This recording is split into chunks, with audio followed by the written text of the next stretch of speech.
విజయనగర వైభవం. సంగీత, సాహిత్య, సాంస్కృతిక కళా నిలయం ఈ విజయనగరం. 1712 విజయరామరాజుచే విజయ నామ సంవత్సరంలో విజయదశమి రోజున జయవారం నాడు శంకుస్థాపన చేయబడిన ఈ విజయనగరం కోట ఏటికి అజేయంగా విజయానికి చిత్రంగా అలరాడుతోంది. ఒకనాడు వేటకై వచ్చిన విజయరామరాజుకు ఈ కోట ఉన్న ప్రాంతంలో కుందేలు వేట కుక్కలను తరుముతూ కనిపించగా ఆశ్చర్యపోయి అక్కడ కనిపించిన ఒక సూఫీ సాధు అయిన ఘంటూషావరి బాబాను కారణం చెప్పమని అడిగారు. అది ఈ నేల మహత్యమని, ఇక్కడ కోట కడితే అది శక్తి దుర్భేద్యమై విజయానికి చిత్రమై నిలుస్తుందని చెప్పారు. వెంటనే విజయరామరాజు ఇక్కడ కోట కట్టించి కుమిళాపురం నుంచి రాజధాని విజయనగరానికి మార్చారు. ఆ తర్వాత ఎన్ని యుద్ధాలు జరిగినా ఈ కోట నేటికి అభేద్యంగా నిలిచింది. స్వయంగా విద్యాపోషకులైన పూసపాటి గజపతి వంశీల పాలనలో ప్రసిద్ధ కళాశాలకు, విద్యా సంస్థలకు నెలవుగా అఖండ ఖ్యాతి పొందింది. అభినవ ఆంధ్ర రోజులుగా పేర్కొందిన ఆనంద గజపతి మహారాజు ఇక్కడి విద్యా సంస్థలకు నాంది పలికి లలిత కళలను ప్రోత్సహించారు. ఈ సీమకు ఆఖరి మహారాజైన బీజీ రాజుగారు తమ వంశస్థుల కళలను నెరవేరుస్తూ తన తండ్రి గారి పేరుతో 1958లో Maharaja Alak Narayan society for arts and sciences Mansa సంస్థను స్థాపించి ఈ కోటను మరికొన్ని భూములను ట్రస్టుకు దానమిచ్చారు. వారి కుమారులైన ఆనంద గజపతి రాజు, అశోక్ గజపతి రాజులు కూడా తండ్రికి తనయులుగా పేరుగాంచి ఆ విద్యా సంస్థలను కొనసాగిస్తూ ప్రజా సేవలు చేస్తున్నారు. భారతదేశం మొత్తం మీద ఒక రాజనివాసమైన కోట యావత్ విద్యా సంస్థల కోసం వినియోగించబడటం మనం కేవలం ఇక్కడే చూడగలం. ఆ వంశపు ఆడబిడ్డలు కూడా ప్రజా సేవా తత్పరులే. ప్రేమారాణిగా పేర్కొందిన మహారాణి అప్పల కొన్నాయమ్మ 1911 సంవత్సరంలో నెల్లిమలలో చంపావతి నది వద్ద సురక్షిత మంచినీటి సరఫరా పథకాన్ని ప్రారంభించారు. స్త్రీల కోసం ప్రత్యేకించి ఘోష ఆసుపత్రిని నిర్మించారు.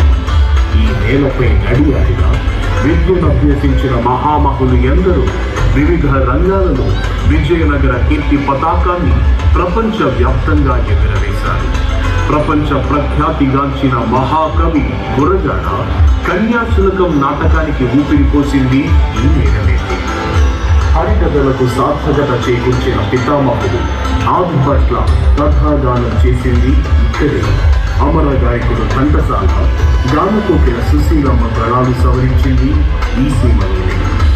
ద్వారం వారి వాయువ్య రాగాలు దేశమంతా వ్యాపించింది ఇక్కడి నుండి. కలియుగ భీముడు కోటిరాముడు కసరత్తు చేసింది ఈ నేలపై. సాలూరి రాజేశ్వరుడు పాటల బాణిలు కట్టింది ఈ గడ్డ నుండి. వ్యవహారిక భాషోద్యమానికి గొడుగు పట్టిన గిడుగు రామూర్తి పంతులు స్ఫూర్తినందించింది ఈ సీమలో. మహామహోపాధ్యాయులైన సంస్కృత పండితులు వేదాధ్యయనం చేసింది ఈ గడ్డపై. శ్రీ భాష్యం అప్పలాచార్యులు గారు, సద్గురు శివానందమూర్తి గారు వంటి ప్రఖ్యాత ఆధ్యాత్మిక వేత్తల ప్రవచనాలకు నెలవు ఈ గుడమే. ఆంధ్రజాలని నాట్యం పుట్టింది ఇక్కడి. కావ్యకంఠ గణపతిని, పూజ్య త్రైలింగ స్వామి వంటి మహాయోగుల జన్మస్థలం ఈ. తప్పెడుగొట్టు, జముకుల గర్భ వంటి జానపద కళారూపాలు రూపుదిద్దుతున్నది ఈ ప్రాంతంలోనే. పురాతన రామతీర్థ ఆలయం నుండి నేటి రామనారాయణ ప్రాంగణం వరకు ఎన్నో మహిమాన్విత ఆలయాలు ఈ సీమలో తెలిసి ప్రజల సేవలు అందుకుంటూ అలరాడుతున్నాయి. రాష్ట్రంలో తొలి బిఈడి కళాశాల ప్రారంభమైనది ఈ కోటలోనే. శత వసంతాల శారదా సదనము మన సంగీత కళాశాల. ప్రఖ్యాత సాంస్కృతిక పండితులకు నెలవు సంస్కృత కళాశాల. 145 ఏళ్ల చరిత్ర కలిగినది మహారాజ